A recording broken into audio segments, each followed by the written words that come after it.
గారు తెలుసు, ఒక చిరంజీవి గారు తెలుసు, అలాగే మహేష్ బాబు గారు తెలుసు, అలాగే అల్లు అర్జున్ గారు తెలుసు, ఇంతమంది రామ్ చరణ్ గారు ఇంతమంది మీరు యాక్ట్ చేస్తున్నారు.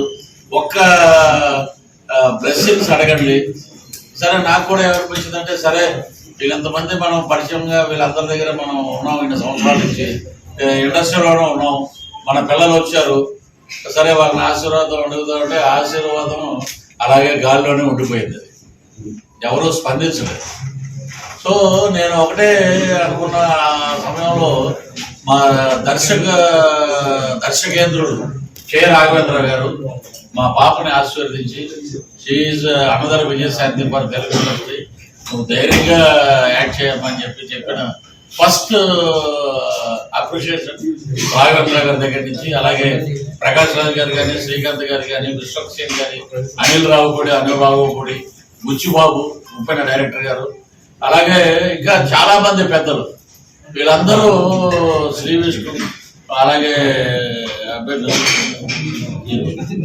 నితిన్ గారు, ఈ యంగ్ హీరోస్ అందరూ మొత్తం అందరూ నాగశౌర్య, వీళ్ళందరూ ఏంటంటే బ్రహ్మాండంగా ఆశీర్వదించారు. శివాజీ రాజా గారు కానీ ఇలా పెద్దలందరూ ఆశీర్వదించారు. కానీ మాకు ఏమనిపించిందంటే, ఇండస్ట్రీలో ఉన్నప్పుడు సరే ఒక హీరో దగ్గరికి వెళ్తే ఆ హీరో నాకు బాగా పరిచయం, వెళితే ఏముంది, ఇప్పుడు 40-50 సినిమాలు సీన్స్ మీరు డైరెక్ట్ చేస్తారు, సాంగ్స్ ఎవరో డాన్స్ మాస్టర్ చేస్తాడు, ఫైట్స్ ఎవరో ఫైట్ మాస్టర్ చేస్తాడు, దీనికి బొంగు నేను చెప్పేది ఏముందన్నాడు. అంటే ఏ డైరెక్టర్ చేసేది అదే కదా, డైరెక్టర్ కథ రాసుకుంటాడు, కథ ప్రకారం ఇప్పుడు ప్రభుదేవ గారు డాన్స్ మాస్టర్ కాబట్టి ఆయన డైరెక్ట్ చేసినప్పుడు ఈ స్టెప్ ఇలాగా చెప్తాడు. సో ఆయన చెప్పలేదు, సరే ఆయన వ్యక్తిగతంగా వదిలేసాం. ఇంకేంటంటే వెంకటేశ్వర స్వామి దర్శనానికి మనం ఎంపీ లెటరో, ఎమ్మెల్యే లెటరో, లేదా 10,000 ట్రస్ట్ కట్టి మనం దర్శనం చేసుకుంటాం. అలాగే పెద్ద హీరోలు, మనం దేవుళ్ళగా ఉన్న హీరోలు వాళ్ళు ఓకే, వాళ్ళు ఇవ్వటానికి ఓకే, రెడీ, మనకి బ్లెస్సింగ్స్ ఇవ్వడానికి ఓకే. బట్ ఎవ్వరు కూడా ఈ మేనేజర్లు చాలా మంది పూజారులు, దేవుడు వరం ఇచ్చిన పూజారు వరం ఎవరని వాళ్ళు ఎవరు ఒక చోట అయితే ఒక దేవుడి దగ్గర 11 నెలలు మేము వెయిట్ చేసి ఆఖరికి అక్కడ ఉన్న ఒక ఆయన ఏమన్నాడంటే, మీ బయోడేటా ఇవ్వండి, మీది అక్కడ పెడతాం టేబుల్ మీద, అది చూస్తారంటే. ఇంకా నాగా మేము బయలుదేరి ఎర్లీ మార్నింగ్ హైదరాబాద్ వచ్చే ముందే మాకు చాలా ఫోన్స్ వచ్చినాయి. ఏంటంటే సినిమాని మీరు పీవీఆర్లో రిలీజ్ చేశారు, సింగిల్ థియేటర్స్ లో కూడా ఇవ్వండి, మాస్ థియేటర్స్ లో. అక్కడ శ్రీకాకుళం, పార్వతీపురం, అనకాపల్లి, ఇటు రాజమండ్రి, కొత్తపేట, అమలాపురం, తిరుపతి, నెల్లూరు, గూడూరు, ఇలా అన్ని చోట్ల రిలీజ్ చేయడం అని చెప్పి వాళ్ళు ముందుకు వచ్చారు.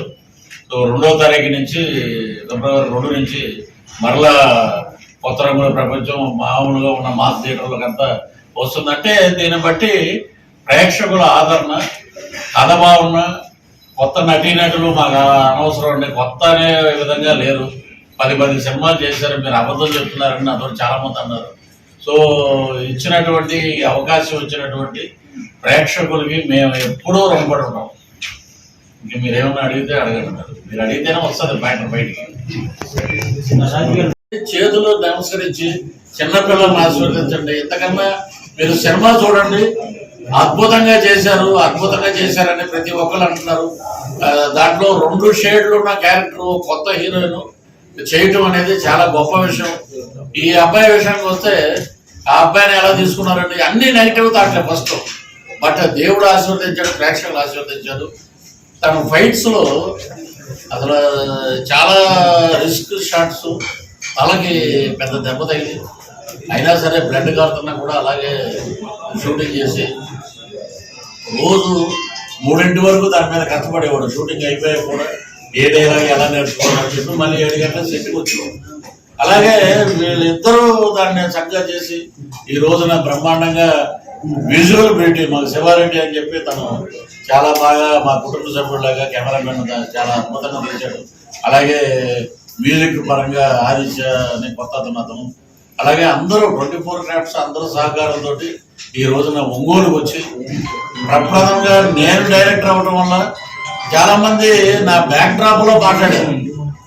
30 years ఇండస్ట్రీ సినిమాలు చేసుకోవచ్చు కదా, డైరెక్షన్ ఏంటి, అని అన్న వాళ్ళందరికీ నేను ఒకటే, మా గురువు గారు దాసనారాయణరావు గారు లాగా కథ, మాటలు, స్క్రీన్ ప్లే, దర్శకత్వం, దీంట్లో ఒక ప్రమోషన్ సాంగ్ కూడా నేనే పాడాను. సో మనం ఎందుకు చేయకూడదు, మన ప్రయత్నంలో లోపం ఉండకూడదు, పర్ఫెక్ట్ గా చేయాలి. కానీ బతికి ఉంటుంటే ఈ రోజున ఈ సినిమా రేంజ్ ఇంకో రకంగా ఉండేది. వాళ్ళే దగ్గరుండి పిలిపించి అందరితోటి అడ్వైజర్ ఇప్పించి అందరూ బ్లెస్సింగ్స్ ఇప్పించేవారు. ఆ లోటు ఎప్పుడూ మర్చిపోలేం. సో వారు ఎక్కడున్నా వారి ఆశీస్సులు మాకు ఉండాలని స్వర్గీయ దాసనారాయణరావు గారికి, అలాగే డాక్టర్ శ్రీహరి గారిని మేము మనస్ఫూర్తిగా కోరుకుంటున్నాం. అలాగే ఇక్కడ ఒంగోలులో ఈ సక్సెస్ మీటింగ్ వచ్చిన మీడియా మిత్రులందరూ నిజంగా మొత్తం మా హీరో ఉన్నటువంటి ఇక్కడ ఉన్నటువంటి ఫ్రెండ్స్ అందరూ చాలా చక్కగా మా ఊర్లోనే మీరు మాట్లాడండి, 4 మాటలు మీరు అక్కడ మాట్లాడతారు, అందరూ ఇక్కడ మాట్లాడండి మీరు అన్నట్టు చక్కగా వచ్చాం. చాలా ఆనందం అనిపించింది. మీరు ఏమైనా అడుగుతారా?